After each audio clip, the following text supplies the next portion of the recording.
Voltamos com o terceiro e último bloco da nossa conversa com a pianista Shel Colombani aqui de Jacareí.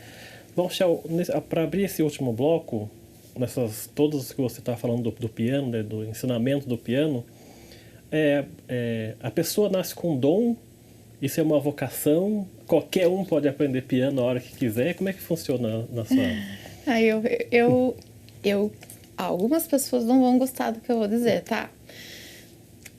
Eu posso ter um dom, mas eu posso não saber usar. Né? Eu acredito que nada ganha da disciplina. O que é disciplina? As pessoas têm uma coisa com disciplina, né? Pejorativo. Disciplina é duro. Não, disciplina é um conjunto de hábitos, somente.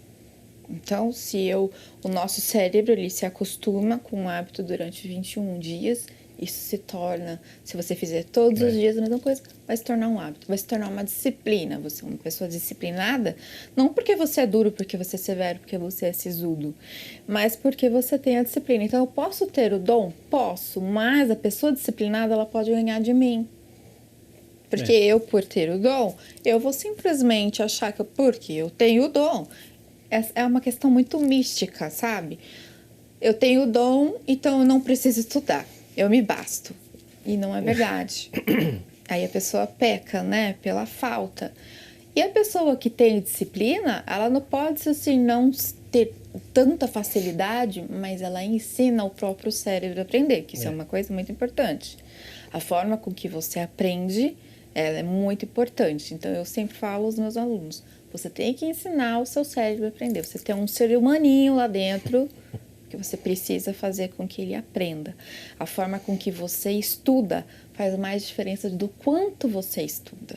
Então, ter dom não é o crucial hoje em dia, né? Antigamente a gente tinha aquela coisa, com 12 anos já estava muito velho para tocar piano. Hoje em dia não, a gente já desmistificou isso, porque se uma pessoa que é deficiente intelectual, ela consegue aprender, por que uma pessoa mais avançada de idade, ela não vai conseguir aprender? E nós temos aí vários estudos dizendo que as pessoas que têm 50, 60, 70 anos, elas têm muita facilidade no quê? Na disciplina, né? Elas não podem ter a agilidade de um jovem, mas ela vai ser mais disciplinada, ela não vai faltar às aulas, ela tem uma vida mais certa, ela tem uma vida mais regrada. Não digo todos, há exceções. Mas o que eles nos trazem? Que é essa coisa de que eu tô velho para aprender. Não existe. Não existe pessoa velha para aprender. Existem pessoas que não estão interessadas. Aí é outra história, né? Não existe isso. Então, o dom, ele é muito místico. Tem pessoas que têm uma predisposição genética? Tem. Tem pessoas que já têm, pela sua vivência desde criança, ser exposto à música e aí criar uma habilidade natural? Tem. Mas isso não quer dizer que é um ponto crucial. Não, isso já foi batido, entendeu? Então, as pessoas, elas não aprendem porque não querem. E hoje, com o advento da internet, você pode aprender tantas coisas, na verdade, não só música, mas aprender a cantar, tocar, bordar. Tem tantas coisas, né? Pintar. Tem gente que aprende outras línguas, tem gente que depois dos 50 vai para fazer outros idiomas. E a música nada mais é do que um outro idioma universal. Né? Onde você for o do, vai ser do, o ré vai ser ré, o mi vai ser mi. E o seu caso, você se encaixa em qual categoria? De ter o dom ou de ter a disciplina, ou é uma mistura?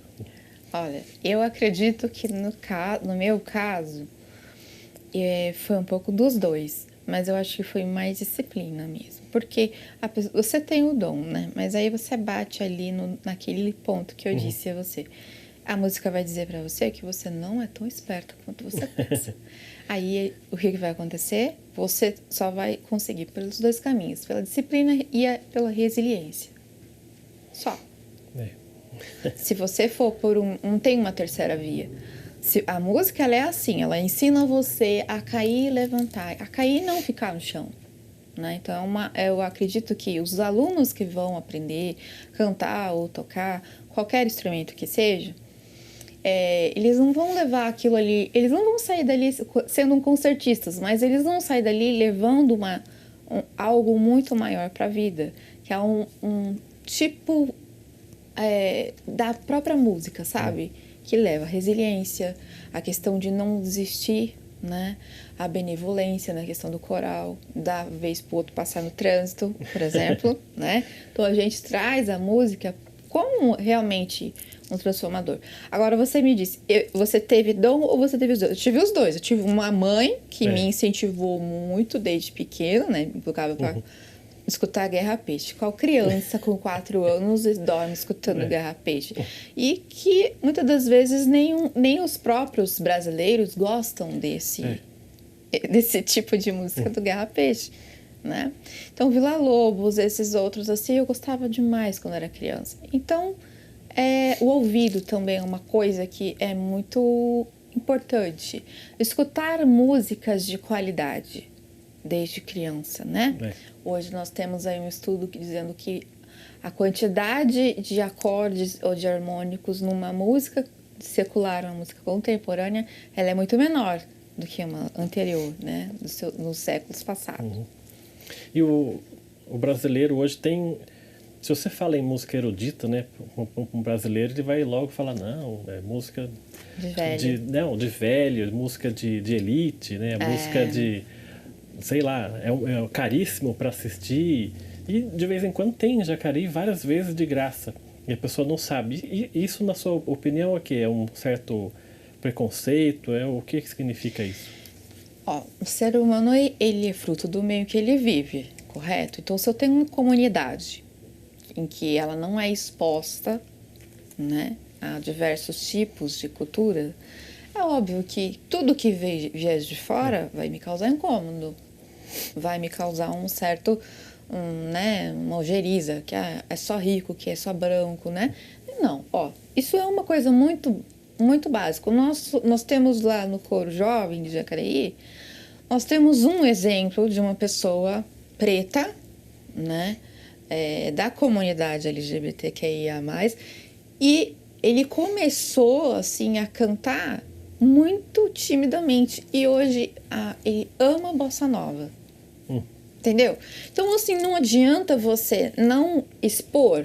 Você não pode dizer se você não gosta de ópera se você nunca foi à ópera. A questão também da cultura no Brasil, às vezes, ela é um pouco, assim, pouco regulamentada. Não é muito bem dividido, sabe? É uma fatia que é elitista, é só branco que usa. Não, isso não é verdade. E às vezes é feito até de forma proposital, né?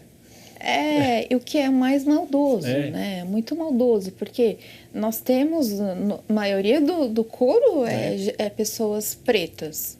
Se eu tiver, vamos supor, pessoas, aí eles descobrem que aquele mundo do erudito é maravilhoso. E até hoje eles pedem, vamos fazer erudito, Rodrigo? Vamos cantar erudito? Porque eles gostaram, né? Teve uma época que a gente fez várias apresentações, né, do eruditão mesmo, né? Aquela coisa bem puxada, como de ópera. E aí o pessoal gosta. Eles descobrem que gostam, os jovens gostam, começam a gostar. Porque eleva o ser humano. Então, tudo que eleva o ser humano, a autoestima, a elevação do belo, eles começam a contemplar o belo, né? A elevação do próprio espírito faz uma elevação muito grande, muito forte. Então, é um pouco de maldade, né? Dizer assim, mas eu entendo quem pensa assim, porque anos de uma cultura inserida ali, de uma certa maneira de pensar, nós não vamos conseguir quebrar paradigmas de um dia para o outro. E é questão de costume, né? É uma questão de costume e, assim, informação é poder.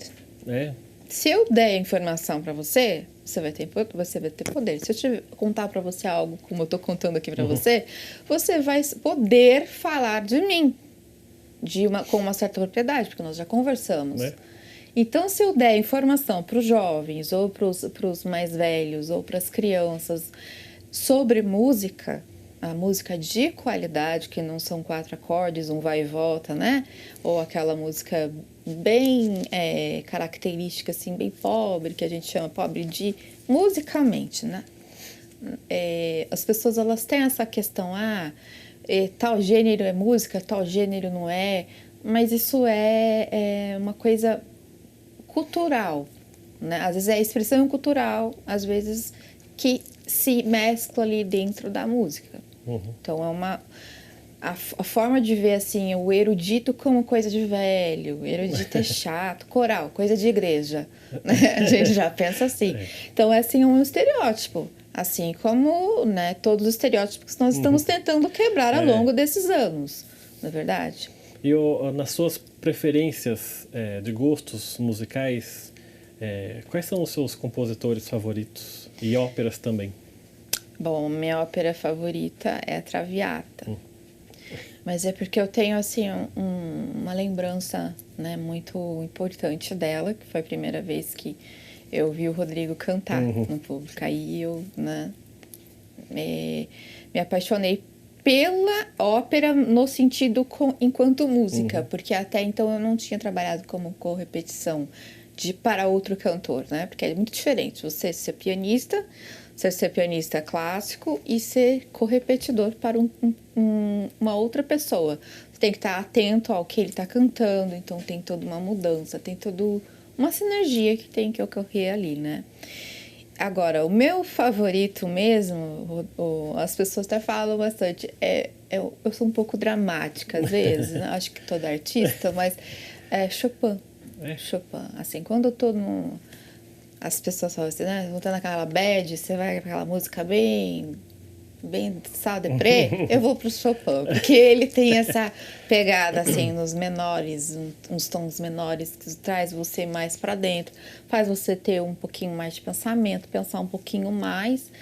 Quem nunca experimentou, experimente Chopin, viu, gente? É maravilhoso.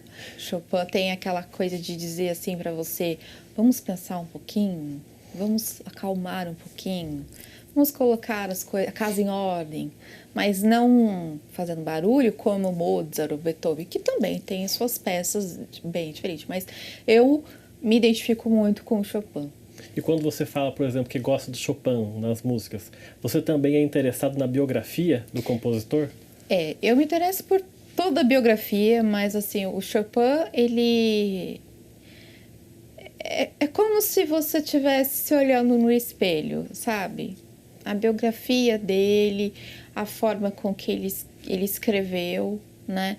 Um que eu gosto também é muito, já não é no romantismo, né? A gente já está indo para o impressionismo, é Debussy. Foi uma fase que eu passei na vida que era tudo que o que o impressionismo faz. O impressionismo faz você ter impressões à primeira vista. Só que quando você se afasta, você tem outra visão. E o Debussy, basicamente, é isso. O Clair de Lune, né, que é uma música muito conhecida dele, a primeira vez que você escutar não vai ser igual a segunda vez. Você vai ter outras nuances aí que você vai perceber. Então, o próprio impressionismo, ele não joga uma coisa feita. Você precisa se afastar para poder contemplar a obra. Então, é muito importante, assim, como Van Gogh. Então, a arte, ela não tem assim, ó, do dia 1º ao dia 30, é tal período. Não, ela se mistura. Então, Haydn se misturou com Beethoven. Depois tem uma peça de Bach, que eu gosto muito, que é a Suíte número 4. Ela não parece uma música erudita, e é de Bach. Parece uma música, assim, de filme, de um compositor mais contemporâneo.